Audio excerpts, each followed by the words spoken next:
சொல்பவன் அப்பன் பழனி அப்பன். கள்ளம் கபடம் இல்லாதவர் தம்மிடம் காவலில் நின்றிருப்பான். நம் கால்நடையாய் வரும் மானிட ஜாதியை கண்டு கழித்து நிற்பான். துள்ளி வரும் வடிவேலுக்கு மேலொரு ஜோதி பிழம்பும் உண்டோ? அந்த சுப்பையன் போலொரு அற்புத தெய்வத்தை சொல்ல மொழியும் உண்டோ? வெள்ளி முகம் 12 கண்டவன் வேறொரு சொர்க்கம் உண்டோ? ஆண்டி வேஷத்தில் ஆயினும் வீரத்தில் ஆயினும் வேலனை வெல்வதுண்டோ? சித்தர் வணங்கிய சேவர் கொடியோனை சேர்ந்து வணங்கிடுவோ?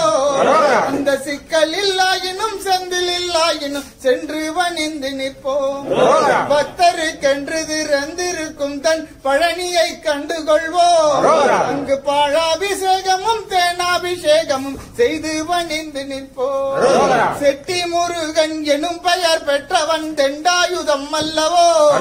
அந்த சித்திர வள்ளியும் ஜாடையில் மற்றும் ஒரு செட்டி மகள் அல்லவோ? கொட்டி கொடுப்பவன் கோவிலை பார்த்திட கோஷமிட்டோடிடுவோ? கல்லும் குத்தட்டுமே முள்ளும் தட்டட்டுமே வழி கொஞ்சமும் கண்டுகொள்வோம்.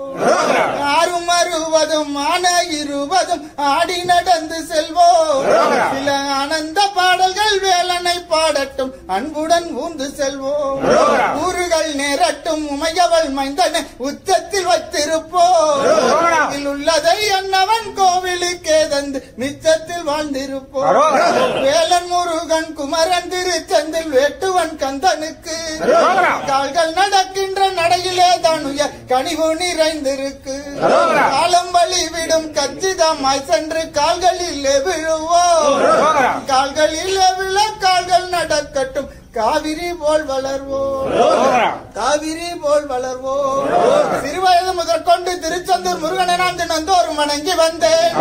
இருவிழிகள் திறந்தவுடன் பழனிமலை ஆண்டிய இதயத்தில் வணங்கி வந்தேன். ஒரு மனமே ஒரு கந்த ஆறுமுகத்தின் அருளாலே போயழியும் துன்பம் என்று பொறுத்தனே பொறுத்தனே முன் பழனி ஆண்டவன் பொறுமைக்கும் எல்லை உண்டு.